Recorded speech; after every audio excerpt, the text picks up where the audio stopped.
and the group relying on the institution, suddenly motivations change. As another example, what if a company made a car that could last 80 years without service and also runs without the need for perpetual refueling through battery technology? The aftermarket value of that car would be virtually zero, and billions of dollars would be lost due to the now obsolete consumer oil and auto service market industries. I'm sure many of you know that we have the technology now to create electric cars that can go 80 miles an hour for 1,000 miles on one charge. You might also know, as a case in point, that the White House during the Bush administration, which was in fact the oil cartel in power, made sure their corporate constituents in the oil industry were safeguarded against this new reality by helping to just get rid of the idea of itself, squashing it. In fact, there is no reason why every single car sold could not be electric right now. They aren't, because social progress and human well-being is always second to monetary gain. I'll say that again. Social progress and human well-being is always second to monetary gain. Also, if people cannot make money off of solving social problems, they simply will not be done.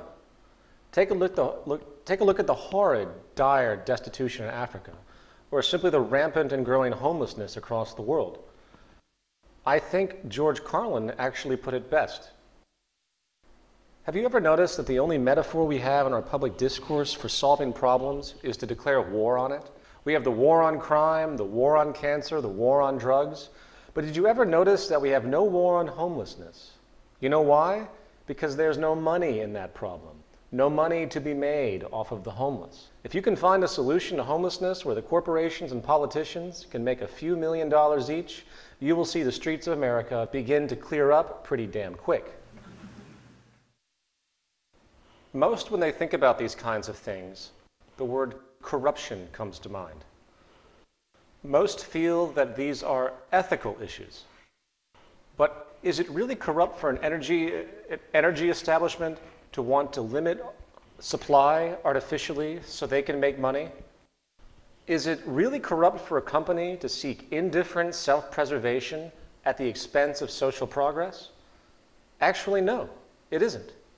It is simply business as usual, and this is what I'm trying to point out. And you should expect nothing less than this tendency. The profit mechanism creates established orders which constitute the survival and wealth of large groups of people.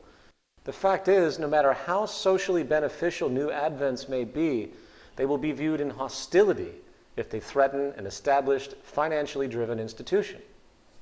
Meaning social progress can actually be a threat to the establishment. So, to put it into a sentence, abundance, sustainability, and efficiency are the enemies of profit. Progressive advancement in science and technology which can solve problems of inefficiency and scarcity once and for all are, in effect, making the prior establishment's servicing of those issues obsolete. Therefore, in a monetary system, corporations are not just in competition with other corporations. They are in competition with progress itself. That is why social change is so difficult within a monetary system. In other words, the established monetary system refuses free-flowing change. You cannot have a social convention where money is made off of inefficiency and scarcity and expect a quick incorporation of new advents which can relieve those problems. I know I'm drilling this in, but most do not see this, and I want to make sure it is perfectly clear.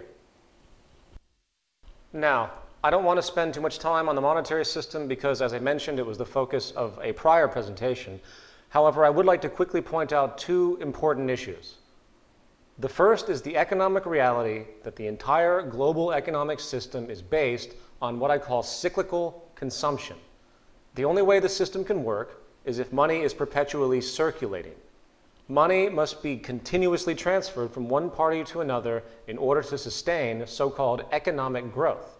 This is done through constant or cyclical consumption by virtually everyone in society.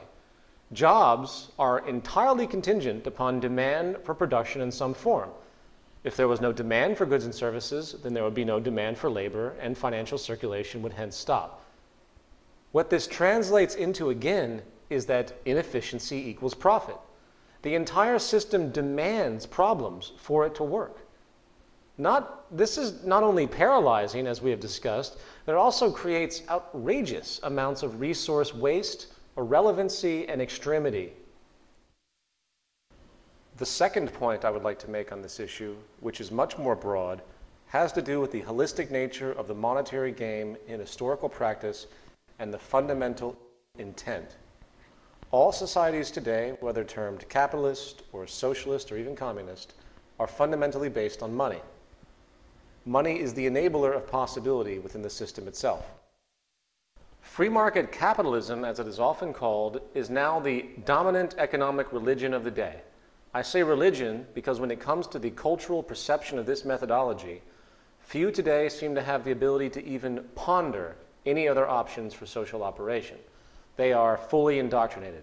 The free market in practice can be defined as a market in which supply and demand are unregulated except by a country's competition policy, and rights in physical and intellectual property are upheld.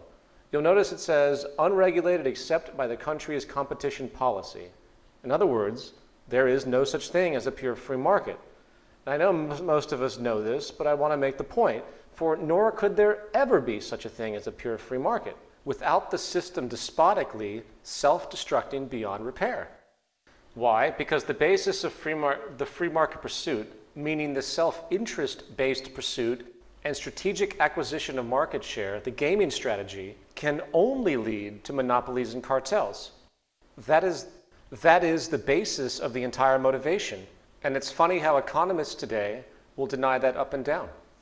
For example, let's say I want to open an electronics store in a relatively small town, say here in Fairfield, Iowa. And at that time, there are 3 other stores in this same area, and therefore I have to compete with them. As time moves forward, I work to streamline my competitive strategies and reduce overhead in such a way that my store becomes the dominant, most affordable distributor of a certain set of items, and everyone in the town flocks to my store over the others for such items. Due to this, 2 of the other 3 stores go out of business and leave town. So at that point, it is just my store and the other competitor in the region, dual competition. Now, since my profits have been so good, I make an executive decision. I decide to attempt to acquire or buy the other competing store in town. Seems reasonable, right? Acquisitions happen all the time. And they agree. So I purchase that store, put my logo on it, and boom, I have a regional monopoly. Likewise, let's assume I didn't purchase the other store, but rather just became friends and in turn partners with them. And we figured out a way to work together and flourish in a non-competitive way. Seems logical, right? Well, guess what? Now I have a cartel. In other words, business is based in part on a gaming strategy to win market share and hence profit. Therefore, it is a natural gravitation to seek dominance in your sector or industry. And the highest level is monopoly and cartel. It is a natural progression of the free market system to become as dominant and powerful as possible.